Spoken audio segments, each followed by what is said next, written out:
एक घर में अजीब तरीके की घटनाएं घट रही थी। क्या घटनाएं होती हैं? जब कोई बच्चा बाथरूम के अंदर बंद होता है तो बाहर से अपने आप कुंडी लगना बहुत बड़ी बात हो जाती है। दूसरी तरफ जब कोई महिला किचन में काम करती है यानी रसोई में, तो कुछ सामान ऐसा गिरता है कि मानो कोई दूसरा व्यक्ति घर में हो। हर सदस्य को लगता है कि हमारे पीछे पीछे कोई चल रहा है। हमेशा घर में किसी दो व्यक्तियों के अलावा तीसरे का आभास होता है। रात के वक्त लगता है कि कोई हर दरवाजे पर झांक रहा हो या हर दरवाजे पर कोई खड़ा हुआ हो। और एक लड़के को यानी एक व्यक्ति को हर वक्त एक सपना आता है और सपने में एक बुजुर्ग व्यक्ति कहता है कि मैंने इस घर को बड़ी मेहनत से बनाया है और तू इस घर को इतनी लापरवाही से कैसे इस्तेमाल कर सकता है। अब जो घर का मालिक है वो सोच में पड़ जाता है कि घर को तो मैंने बनाया है, घर में पैसे मैंने लगाए हैं, लेकिन ये बुजुर्ग व्यक्ति मुझसे ऐसा क्यों कह रहा है? मेरी तो कोई गलती नहीं है, ना ही मेरा कोई ऐसा काम है जिस तरह से ये मुझसे बात कर रहा है। ये पूरा परिवार अब इतना परेशान हो जाता है क्योंकि अब तक तो थी ये घटनाएं छोटी मोटी, लेकिन 1.5 साल में ये घटनाएं इतनी ज्यादा बढ़ जाती हैं कि लोगों का मन करता है कि हम इस घर को छोड़कर कहीं और पर शिफ्ट हो जाएं या कहीं और चले जाएं। दोस्तों, यहाँ पर यह घटना काफी कुछ सिखाकर जाएगी और हमें मृत्यु के बाद के जीवन की सच्चाई भी बताकर जाएगी, जिसे शायद मैं चीख चीख कर आप लोगों को बताती हूँ कि मृत्यु के बाद की सच्चाई क्या होती है, कैसे अपने परिजनों को विदा करना चाहिए, कैसे अपने परिजनों को मृत्यु के बाद उनका मान सम्मान करना चाहिए, कैसे परिजनों से क्षमा याचना या परिजनों से प्रार्थना करनी चाहिए। बहुत सारी चीजें हैं इस घटना में। और कौन था ये बुजुर्ग व्यक्ति जो बार बार सपने में आ रहा था, बार बार 1.5 साल से चेतावनी दे रहा था कि तू मेरे सपनों के घर को बिगाड़ रहा है, ये घर मैंने बड़ी मेहनत से बनवाया था, तो इसको क्यों बिगाड़ रहा है। सारी जानकारी के साथ इस वीडियो को लेकर आई हूं और यहाँ पर नेगेटिव एनर्जी के ऊपर बात करते हैं। तो नेगेटिव एनर्जी बखूबी होती है। अब यहाँ पर ओरा को कैप्चर करने वाले कैमरे भी हो चुके हैं। कैमरों में आपको जो तस्वीरें नेगेटिव एनर्जी की दिखाई देती हैं, ओरा जो दिखाई देता है, ये एक मतलब नेगेटिव एनर्जी यानी भूत होने का आभास होता है। अच्छा, भूत क्या होते हैं? बहुत मन में सवाल होता है। दोस्तों, पंच तत्वों से बना हुआ हमारा शरीर होता है, लेकिन जब हम अग्नि में विलीन होते हैं तो अग्निदेव जो होता है वो हमारे साथ हो जाता है और वो एनर्जी के रूप में मतलब इधर उधर चलता फिरता हमें नजर दिखाई देता है। यानी पंच तत्वों में से एक तत्व जो अग्नि होता है वो होता है और उसे भूत कहा जाता है। अब इसका एक छोटा सा आपको प्रमाण देती हूं। यहाँ पर एक व्यक्ति होता है, हालांकि आपने डॉक्टरों को भी कहते हुए सुना होगा, एक व्यक्ति होता है जिसका हाथ किसी कारणवश शरीर से अलग हो जाता है। अब यहाँ पर जो कैमरे होते हैं ना, जो कैमरे नेगेटिव एनर्जी को कैप्चर करते हैं यानी तस्वीर खींचने में कामयाब होते हैं, उस कैमरे से जब साइंटिस्टों ने उस व्यक्ति के कटे हुए हाथ को देखा, यानी उसके हाथ को देखा जो हाथ था ही नहीं, तो कैमरे में हाथ साफ साफ नजर आ रहा था।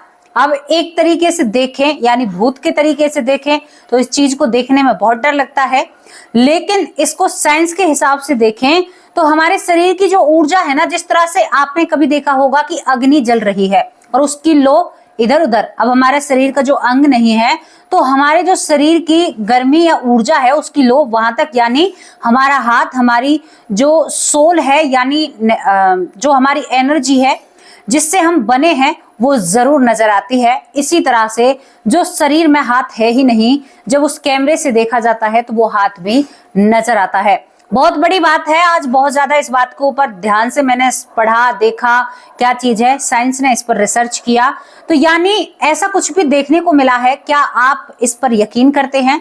लेकिन ये बात सत्य है। तो दोस्तों, आपको इस घटना को जानना है तो आपको हमारे साथ दिल्ली चलना होगा और दिल्ली के एक बहुत अच्छे इलाके में चलना होगा जहां पर बड़े बड़े घर, बड़े बड़े लोग, पॉश इलाका जिन्हें कहते हैं, जहां पर बड़ी बड़ी कोठियां बनी हुई होती हैं। यहाँ पर एक परिवार रहता है। परिवार में बेटे हैं, बहू हैं, 3 पोते पोतियां हैं और इन बच्चों का एक दादा होता है। दादा का नाम यहाँ पर महिपाल होता है। महिपाल जो होता है वो अपने बेटे की कोठी को बनवाने में सहायता कर रहा है। यानी महिपाल का जो बेटा होता है वो बाहर नौकरी करता है, तो यहाँ पर जो महिपाल खुद होता है पूरे दिन, जैसे बुजुर्ग होते हैं ना कि ये ईंट यहाँ पर मत लगाओ, ये चीज यहाँ पर लगाओ, ये सामान यहाँ पर लगेगा, इस तरह से इस घर की खूबसूरती और ज्यादा झलकेगी, इस तरह से रहता है और अपने परिवार का महिपाल बहुत ख्याल रखता है। महिपाल की पत्नी इस दुनिया में जवानी में ही चली जाती है। महिपाल ने अपने इकलौते बेटे को पाल पोस कर बड़ा किया था और बड़ी मेहनत से अपने बेटे को इस काबिल बनाया था कि वो आज एक ऐसे रईस इलाके में रहने योग्य बने। महिपाल ने बहुत मेहनत की थी, बहुत मेहनत से अपने बच्चों को पाला था और मेहनत आज रंग भी ला रही थी। मतलब महिपाल की मेहनत रंग इस तरह से ला रही थी कि बेटा ना ही तो किसी गलत आदत में था, बहुत अच्छे से नौकरी करता है, कमाता है, बहुत अच्छा उसका काम धाम चल रहा था और ये बहुत अच्छी जगह पर रहने की कोशिश कर रहे थे। यानी एक लेवल को छोड़कर थोड़ा एक सीढ़ी ऊपर ये चढ़ चुके थे। दोस्तों यहाँ पर ये जो कोठी बन रही थी ये महिपाल के बेटे की कोठी और महिपाल की कोठी होती है। इसका निर्माण चल रहा था, ये घर बनकर तैयार हो जाता है। पड़ोसी भी ये कहते हैं कि भाई महिपाल जी आपका घर बहुत खूबसूरत है, बहुत सुंदर घर का निर्माण किया है आपने। महिपाल इस घर को देखकर फूला नहीं समाता है, अपने बेटे से कहता है कि बेटा हम इसमें बड़े ही मजे से और आनंद से वक्त गुजारेंगे, क्योंकि 3 पोते पोतियां हैं, इसी घर में सभी का गुजारा हो जाएगा। दोस्तों अब यहाँ पर 1 महीने बाद थोड़ा सा काम रह जाता है, यानी 1 महीने बाद इस घर का उद्घाटन होना बाकी था। अब क्या होता है कि महिपाल बहुत खुशी मना जाता है अपने मन ही मन में और महिपाल को दिल का दौरा पड़ता है और दिल्ली के इस इलाके का जो नामी घर बन रहा था, महिपाल उस घर को प्रवेश होने से पहले ही उसकी मृत्यु हो जाती है। तो जब महिपाल इस दुनिया से चला जाता है तो यहाँ पर बेटे बहू बड़े परेशान होते हैं कि हमारे बाबा का तो ये सपनों का महल था, क्योंकि वो जब अपने बेटे की परवरिश करता है ना और जब रईस इलाकों को देखता है तो हमेशा उसके मन में इच्छा रहती है कि एक ना एक दिन मैं अपने बेटे को लेकर इन जगहों पर जरूर रहूंगा। मतलब उसे इन चीजों से इतना प्रेम होता है। उसके बाद पहले बेटा अपने पिता का अंतिम संस्कार और यहाँ पर उनके लिए हवन ववन कराता है। उसके 1 महीने बाद तय हुए समय पर उस घर में फोटो के साथ प्रवेश किया जाता है। दोस्तों इस घर में जब फोटो के साथ प्रवेश किया जाता है तो एक छोटे से हवन का निर्माण किया जाता है। हवन जब हो जाता है और शाम का वक्त जब होता है तो जो महिपाल की फोटो इस घर में आई थी वो अपने आप अचानक से दीवार से नीचे गिर जाती है। ये चीज देखकर यहाँ पर जो घर वाले थे वो काफी हैरान हो जाते हैं कि भाई ऐसा कैसे हो गया, तस्वीर अपने आप कैसे एक कील से गिर सकती है। लेकिन शायद एक हवा की चीज या कुछ ऐसा समझकर इस तस्वीर को दोबारा से बनवा लिया जाता है। अब एक दिन क्या होता है कि यहाँ पर बच्चे बाथरूम में नहा रहे थे। जैसे ही बच्चे बाथरूम में नहाते हैं तो लगता है बाथरूम में ये नहा रहे थे, तभी इनके दरवाजे को कोई बहुत जोर से बंद करता है। जब इनके दरवाजे को कोई बहुत जोर से बंद करता है तो बच्चे रोना चीखना शुरू कर देते हैं और बहुत जोर जोर से चिल्लाते हैं। माँ बाप जब आते हैं तो देखते हैं कि बाहर से दरवाजा बंद था, लेकिन एक बच्चा बाहर था। अब ये तो बच्चे ये कहते हैं कि भाई ने हमें अंदर बंद कर दिया, लेकिन जो बाहर बैठा हुआ बच्चा है ये कहता है कि नहीं पापा, ये गेट अपने आप बंद हुआ है। नहीं पापा मैंने कुछ नहीं किया। लेकिन महिपाल का जो बेटा होता है अपने उस बेटे को पिटाई लगाता है कि तुम्हारे बहन भाई छोटे हैं, डर जाएंगे, तुमने ऐसा क्यों किया। लेकिन ये बच्चा चीख चीख कर कहता है कि पापा मैंने ऐसा कुछ भी नहीं किया, मैं इन सबसे बड़ा हूं, ऐसा मैं कैसे कर सकता हूं। लेकिन उस बच्चे की बात पर कोई भी यकीन नहीं करता है। दूसरे तीसरे दिन क्या होता है कि यहाँ पर महिपाल के बेटे की जो बहू होती है वो रसोई में काम करती है। एक काम करने वाली भी अपने साथ रखते हैं, भाई पैसों की कोई कमी नहीं थी।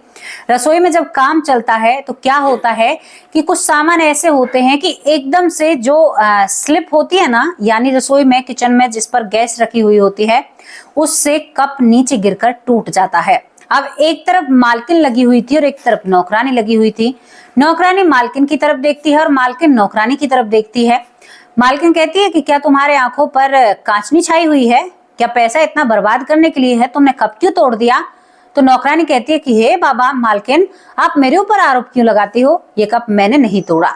अब इस चीज को देखकर यहाँ पर हैरानी होती है। यहाँ पर ये मालकिन चुप पड़ जाती है कि ज्यादा कहूंगी तो ये काम छोड़कर चली जाएगी, और घर का काम बहुत ज्यादा है क्योंकि कोठी बहुत बड़ी थी, उसका झाड़ू पोछा बहुत हो जाया करता था। दोस्तों इसी तरह से एक दिन नौकरानी आती है और कहती है कि मेम साहब आपके घर में कुछ न कुछ जरूर है। यहाँ पर ये महिला कहती है कि क्या है हमारे घर में, सब कुछ सही तो है। यहाँ पर ये कहती है कि नहीं मेम साहब, मुझे हमेशा लगता है कि कोई मुझे देख रहा है, कोई मेरे पीछे चल रहा है, किसी के चलने का आभास होता है, और जैसे ही मैं मुड़कर देखती हूँ तो कोई भी नहीं होता। मेम साहब जरूर आपके घर में कुछ ना कुछ है। ये कहती है कि बेवकूफी भरी बातें मत कर, इन बातों को अगर बाहर कहेगी तो लोग कहेंगे इनके घर में भूत है, हमें तो कुछ एहसास नहीं होता। जबकि अंदर अंदर जो महिपाल की बेटे की बहू होती है वो सोचती है कि आभास तो हमें भी होता है इन सारी चीजों का।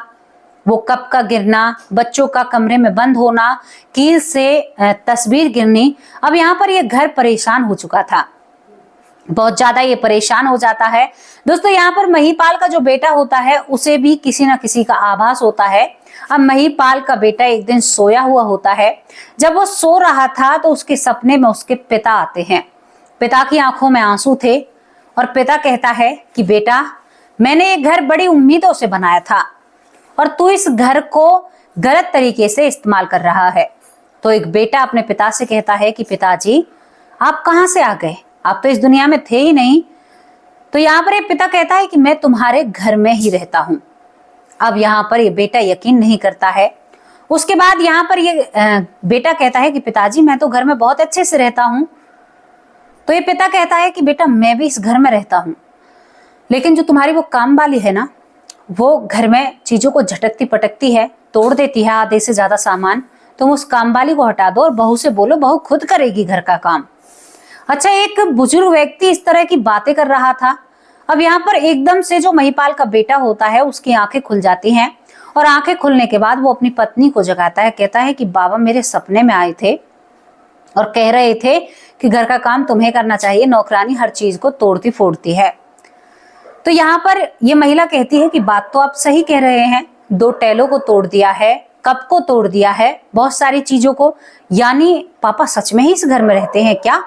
क्या हमें उन्हीं का आभास होता है? तो ये बेटा कहता है कि नहीं ऐसा नहीं हो सकता। महिपाल का जो बेटा होता है कि हमारे बाबा हमें दुख क्यों देंगे, हमें परेशान क्यों करेंगे?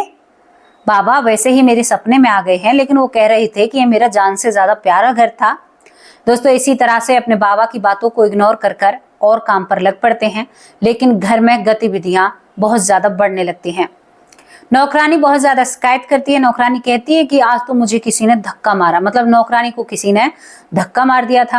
यहाँ पर जो मालकिन होती है वो कहती है कि तू पागल बना रही है, हमारे घर को बदनाम करने की तेरी कोशिश है। सही कह रहे थे सपने में मेरे ससुर जी कि तू कामचोर है। अब यहाँ पर नौकरानी कहती है कि क्या कहा मैडम आपने, आपके ससुर जी तो इस दुनिया में है ही नहीं। वो कहती है कि हाँ तो है, नहीं तो सपने में तो आए हैं, तेरी शिकायत कर रहे थे। नौकरानी कहती है कि मानो चाहे ना मानो, तुम्हारे जो ससुर जी हैं वो अब भी इस घर में रहते हैं, क्योंकि मुझे वो परेशान करते हैं, कभी धक्का मारते हैं, कभी मैं किसी कमरे में बंद हो जाती हूँ, कई बार जो नौकरानी थी घर की वो फिसल कर गिर जाती है। मतलब पूरा जोर इसी काम करने वाली महिला पर होता है। दोस्तों आज ये कहती है कि मैम साहब मेरी तुम तनख्वाह दे दो, मैं आपके घर पर काम नहीं करेगी, क्योंकि यहाँ पर तो मुझे बहुत परेशानी और दिक्कतें हो रही हैं। मुझे यहाँ पर कोई मारता भी है, मैं फर्श से फिसल चुकी हूँ, मुझे कुछ हो गया तो मेरे बाल बच्चों का क्या होगा, कौन काम करेगा? मैं तो अपने बच्चों का पेट पाल रही हूँ। और दोस्तों ये काम वाली काम छोड़कर चली जाती है। यहाँ पर जो महिपाल के बेटे की बहू होती है, अब समझौता करते हुए वो खुद घर का काम करने लगती है। काम करती कहती है अपने पति से, कोई बात नहीं, बाबा की भी तो यही इच्छा है कि मैं काम करूं, मैं भी फिट एंड फाइन रहूंगी, पूरे दिन बैठी रहती हूँ, मुझ पर कोई काम नहीं रहता। और महिपाल की जो बेटे की बहू है वो पूरे घर को संभालती है। लेकिन इसके बाद भी ये चीजें रुकने का नाम नहीं ले रही थी। अब यहाँ पर ये सारी चीजें जैसे जैसे वक्त निकलता है, 6 से 7 महीने निकलते हैं, अब जो नौकरानी के साथ होता है वो इस घर की बहू के साथ होने लगा था। फर्श से गिरना, किचन में सामान गिरना, कभी कभी ऐसा लगना कि कोई छत पर घूम रहा है, कभी लगना कि कोई सीढ़ियों से नीचे आ रहा है, कभी ऐसा लगता कि कोई हमारे पास में ही बैठा है। अब बहुत ज्यादा ये चीजें बढ़ने लगती हैं। दोस्तों यहाँ पर जो महिपाल की बेटे की बहू होती है परेशान होकर अपने पति से कहती है कि ये सब कुछ क्या चल रहा है, मुझे भी अब बहुत ज़्यादा दिक्कतें और बहुत ज़्यादा परेशानियां होने लगी हैं इन सारी चीज़ों से, क्योंकि मेरे साथ जो घट रहा है वो हूबहू नौकरानी के साथ घटा था। अब मुझे ये चीज़ें बिल्कुल समझ में नहीं आ रही हैं। अब कुछ ना कुछ आपको कराना होगा। इन सारी बातों में दोस्तों यहाँ पर करीबन 1.5 साल बीत चुका था इस परिवार में, और 1.5 साल से ये परिवार ये सब कुछ झेल रहा था। दोस्तों यहाँ पर पत्नी की बात पर एक अच्छे से पंडित से सलाह ली जाती है। इस घर में दोबारा से हवन कराया जाता है 1.5 साल बाद, लेकिन फिर भी ये चीजें थमने का नाम नहीं लेती है। एक बहुत जाने माने संत से इन बातों के बारे में जब बात कराया जाता है तो यहाँ पर ये संत कहते हैं कि तुम कल आना, कल मैं तुम्हें बताऊंगा क्या चक्कर है। ये संत वहीं बैठे बैठे जब आंख बंद कर कर या कुछ अपना होगा उनका अपना ऐसा जब वो सोचते हैं, तो वो दूसरे दिन यहाँ पर महिपाल का बेटा जब पहुंचता है तो यहाँ पर साफ साफ संत के जरिए कह दिया जाता है, संत बहुत माने जाने थे वो, कि बेटा तुम्हारे घर में तुम्हारे ही पिता रहते हैं, वो इस संसार को छोड़ नहीं पाए हैं मरने के बाद, और वो तुम्हें सपने में भी दिखाई देते हैं ना, ये बात सत्य है ना। तो महिपाल का बेटा कहता है कि हाँ बाबा आप सही कह रहे हैं। तो यहाँ पर ये संत कहते हैं कि बेटा भगवान का नाम जप करो, और जो आप नाम जप करोगे ना 1 महीने के अंदर, उन सारे नाम जपों को अपने पिता की उन आत्मा को देना जो भटक रही है घर के मोह में, यानी उसे यमदूत लेने के लिए नहीं आए हैं, वो यहाँ पर भटक रही है। नाम जप करके अपने पिता को दो, वो तभी यहाँ से जा पाएंगे, तभी उनकी आत्मा को एक सही दिशा दिख पाएगी। ऐसे बाबा नहीं थे कि मैं हवन करूंगा, इतने पैसे लगेंगे, इतने पैसे देना तब तुम्हारे घर में शुद्धि होगी। दोस्तों जो आपसे ये कहते हैं ना कि मैं तुम्हारे घर में सब कुछ ठीक कर दूंगा, मुझे 10,000 दे दो, 20,000 दे दो, आप पक्का लिख के ले लो मुझसे इन बातों को, वो असली संत नहीं होते, वो असली ज्ञानी नहीं होते। जो अपने ज्ञान का ऐसे इस कदर नाजायज फायदा उठाते हैं, पैसे मांगते हैं, वो सच्ची में जानकार नहीं होते।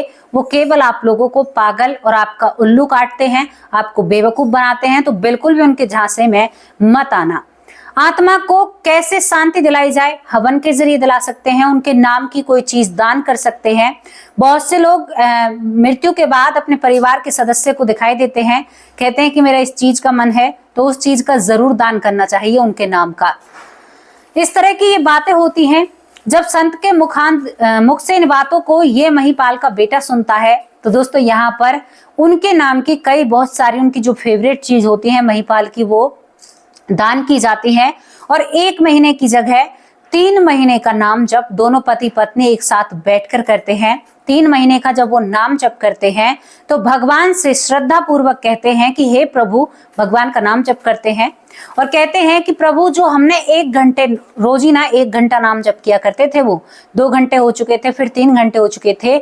उसके बाद कहते हैं कि जितने भी हमने नाम जप आपके लिए हैं, इन सब का जो पुण्य है वो हमारे पिता महिपाल को दे दिया जाए, जो कि भटक चुके हैं, जिनकी आत्मा भटक चुकी हैं। और दोस्तों इस बात को जब ये लोग कर कर हटते हैं, भगवान से प्रार्थना करते हैं, तो आज महिपाल का बेटा जब अपने बिस्तर पर सोता है तो महिपाल बेटे के पास आता है, सिर को सहलाता है और कहता है कि मेरे लाल, तुमने बेटे होने का फर्ज निभाया, लेकिन मैंने पिता होने का फर्ज नहीं निभाया। मैं मृत्यु के बाद भी तुमसे क्रोधित होता हुआ रहा और तुम्हें परेशान करता रहा, अपनी बहू, अपने बेटे, अपने बच्चों को परेशान करता रहा। बेटा मैं आत्मा हूं और तुम्हारे किए हुए जो पुण्य, जो तुमने मेरा नाम जप किया था ना मेरे नाम से, उसकी वजह से मुझे आज यमदूत लेने के लिए आए हैं और यहाँ से मुझे जाना होगा। बेटा तुम्हारी वजह से इस लोक से मुझे ले जाया जा रहा है और मुझे यहाँ से मुक्ति मिली है, वरना मैं जाने कब तक यहाँ पर भटकता रहता। दोस्तों एक ये बहुत सही रास्ता है, बहुत ही उम्दा और सही रास्ता है। श्री प्रेमानंद महाराज भी कहते हैं इस बात के बारे में, और ये बात इस घटना से सिद्ध भी होती है कि आप एक नाम जप कर कर भी किसी को दान दोगे ना, वो बहुत सही लगेगा। ये पिता कहता है कि बेटा मुझे बड़े सम्मान पूर्वक यहाँ से ले जाया जा रहा है। ये लोग मुझसे कह रहे हैं कि अगर तुम्हारे बेटा बहू तुम्हारे लिए ऐसा कुछ नहीं करते तो तुझमें मार बाजती, क्योंकि तुमने प्रकृति के खिलाफ एक लड़ाई लड़ी है। क्योंकि जब इसको पहले 13 दिन के बाद लेने के लिए आते हैं तो ये भागता है, लुढ़क जाता है, जाता नहीं है, जिद करता है, तो इसको छोड़ दिया जाता है कि तू तेरे कर्म के आधार पर अब तू भटकता रहे और ये अनंत काल तक यहीं पर भटकता रहता। क्योंकि आत्मा की राय और आत्मा की चलती ऐसी बात नहीं है। आत्मा से पूछा जाता है, जिस तरह से कैदी से पूछा जाता है उसी तरह से एक आत्मा से पूछा जाता है। तो यहाँ पर ये पिता अपने बेटे का बार बार धन्यवाद करता है और एक पिता को मृत्यु लोक से मुक्ति मिलती है एक बेटे के जरिए। तो मैं आप लोगों से कहना चाहती हूँ कि आपका जो भी प्यारा इस दुनिया से चला गया है, अगर आप उसका कुछ अच्छा चाहते हैं या उन्हें कुछ देना चाहते हैं तो पहला ऑप्शन बहुत बढ़िया है। नाम जप कीजिए और श्रद्धा पूर्वक भगवान से कीजिए कि जो इन नाम जपों का फल आप मुझे देते, इनका फल उस प्राणी को दीजिए जो मेरी जिंदगी में एक खास अहमियत रखता था। इससे आपको भी फायदा होगा, क्योंकि हम कोई अच्छा कर्म करते हैं तो उसका फल हमें जरूर मिलता है। दोस्तों, यहाँ पर ये पिता अपने बेटे से विदाई लेता है। सुबह उठकर ये बेटा अपनी पत्नी को सारी बातों को बताता है। उसके बाद इनके घर में ये सारी गतिविधियां बंद हो जाती हैं और उसके बाद ये सारा परिवार उस गुरु को, यानी उस जो संत थे जिनके पास ये गए थे, उन्हें ढूंढने के लिए जाते हैं। तो वो संत इन्हें कहीं पर भी नहीं मिलता है। जिस मंदिर पर वो संत मिला था वहां पर जब कहते हैं तो वहां के लोग कहते हैं कि यहाँ पर तो कोई ऐसा संत आया ही नहीं था, आप पागल हो चुके हैं। तो यानी जाने भगवान कोई रास्ता दिखा रहे थे या भगवान की कोई महिमा थी। दिल्ली की सच्ची घटना है ये। इस घटना पर आप क्या कहोगे? ऐसा भी हो जाता है तो आपको कोई चीज सुधारनी है तो आप ऐसा भी कर सकते हैं। दोस्तों, हमको अपनों को संभालना होगा, अपनों के लिए कुछ करना होगा। भले ही हमारे लिए कोई कुछ करे ना करे, लेकिन हम अपने फर्ज को जरूर निभाएंगे। तो कैसी लगी आप लोगों को स्टोरी, अपनी राय कमेंट बॉक्स में जरूर रखना। आज आप लोगों के नाम नहीं ले रही हूँ क्योंकि मैं लेट हो गई हूँ। कल जरूर आप लोगों के नाम लूंगी। तब तक के लिए नमस्कार, जय हिंद, जय भारत।